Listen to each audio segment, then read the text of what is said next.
Penelope, Hi. how do we get so fat? I mean, as a culture. Sure, I'd say that we got so fat when we started fueling our emotions with food and going to fast food restaurants instead of the grocery store or the garden in our backyard or a book to learn how to garden in our backyard. I think we got lazy. I was just in Europe and I loved the simplicity of how everyone lived. Everything was smaller, not bigger, less, not more simple. They're not obsessed with convenience, making everything so convenient. They walk everywhere. Everything's closed at certain times. That makes sense. So no one can go to McDonald's on a Sunday for lunch. Nope, you got to make it at home because nothing's open. I think McDonald's is open. I don't think so. But a lot of restaurants aren't open, right? So you can't go to another restaurant. So what you're saying to me is like we've gotten away from a core value A core value of gardening. of rest We don't and spend time with our families Right. like we used to. Like in Europe, they spend time with their family and they eat lots of good food and they come together. I'm not saying every European does this, but I'm just saying they live life differently over there, and there's way less obesity over there. Right. So you bring up a really important point that I think is relevant for everyone who's watching this video, because how we got so fat is because we got lazy, you're saying, and we lost our values, I'm saying, and the family unit got disrupted. So if parents, Yeah. both parents are working, because remember, like my mom, it was taboo for my mom to work. And I think it should still be that way. I saw a really funny video the other day of a girl being like to the girl who made the right for women to work like happen. She was like whispering. She's like, take it back, because like truthfully in our hearts, most of us women don't actually want to have to work. I mean, truthfully. I mean, I think you're going to get a lot of people commenting care. otherwise. Because they know the truth in their hearts.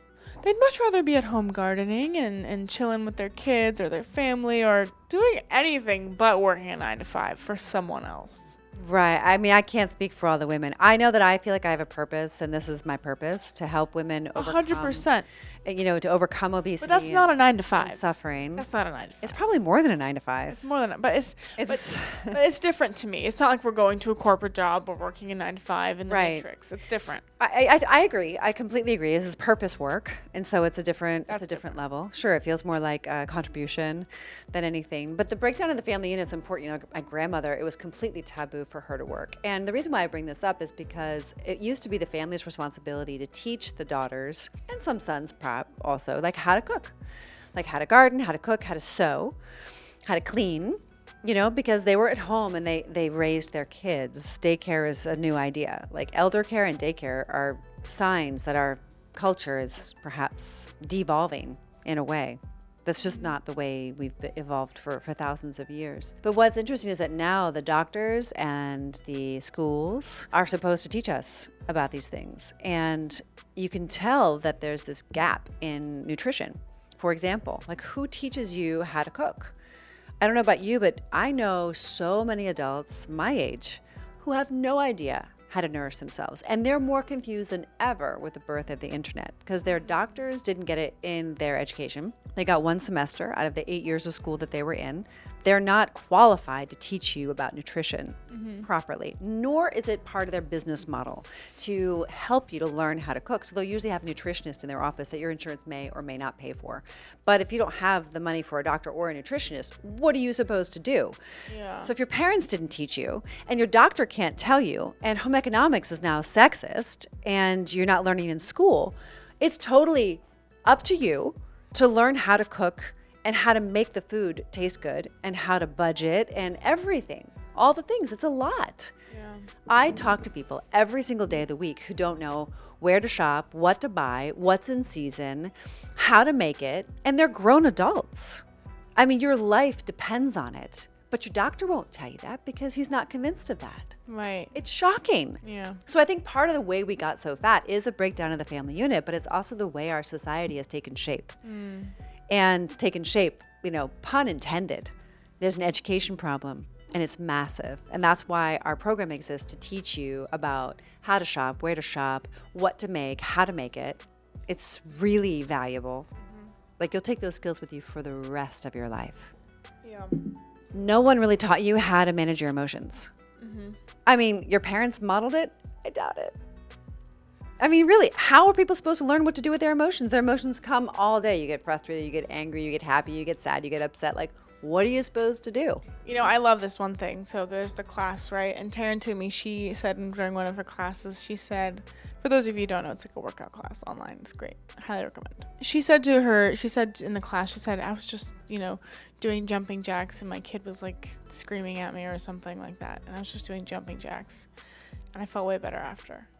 And I was like, that's a really good way of modeling emotions. Like, I know it's a little strange. I mean, if I started doing jumping jacks when you were angry at me, you'd probably be pissed off because you'd be like, Mom, why are you ignoring me? Like, what are you doing? I think it's a brilliant idea. Well, but the thing is, I like the concept of it because it's like, that's one way to regulate emotions. Because then her daughter could start doing jumping jacks with her. Then we probably would have had a laugh off. They would have had a laugh off. We could have a dance off. That would be so fun. That would have been a great way to release emotion. Yeah, no, I totally agree. So that's what I mean. I'm not saying like everyone should just do jumping jacks when their kids are screaming. I'm not saying that, but I'm saying that's a way someone could model emotional regulation with movement. We need conflict resolution. We need skills to channel our energy and emotions when it's difficult, especially when it's difficult. We need to learn how to be resilient. We need to learn how to stop taking our emotions out on other people and stop internalizing them with food. And this is another reason why we got so fat, because no one taught us how to regulate our emotions. It's not involved in our educational curriculum. Doctors don't teach us. Parents aren't good models. I mean, how the heck are we're supposed to watch soap operas and television? Really? Good point. I mean, I don't know that I was the best model. I've gotten really educated over the years and I'm doing way better today. And I'm sorry for any of you who were in my life who had to suffer the consequences of my learning curve. But it's true. It's true. And we're all just a work in progress. And another reason why we got so fat is because we're commoditizing health. That's a problem, folks. That's a What does that mean? big problem. Monetizing health.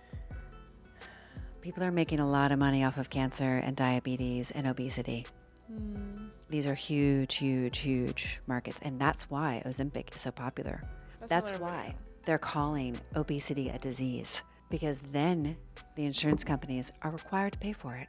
Okay. That's how we're commoditizing health. Let's make that another video. And that's why Americans have gotten so fat, because we're commoditizing health. We can do that in another video for sure, but this is like the final point for this video, because we're commoditizing health. Don't forget to like, comment, share, and subscribe. And comment down below how you think America got so fat. And if you're looking to lose weight and you need help and you want to lose the weight once and for all and you're a woman seeking support and a long-term solution, don't forget to click the link in the description to find out more.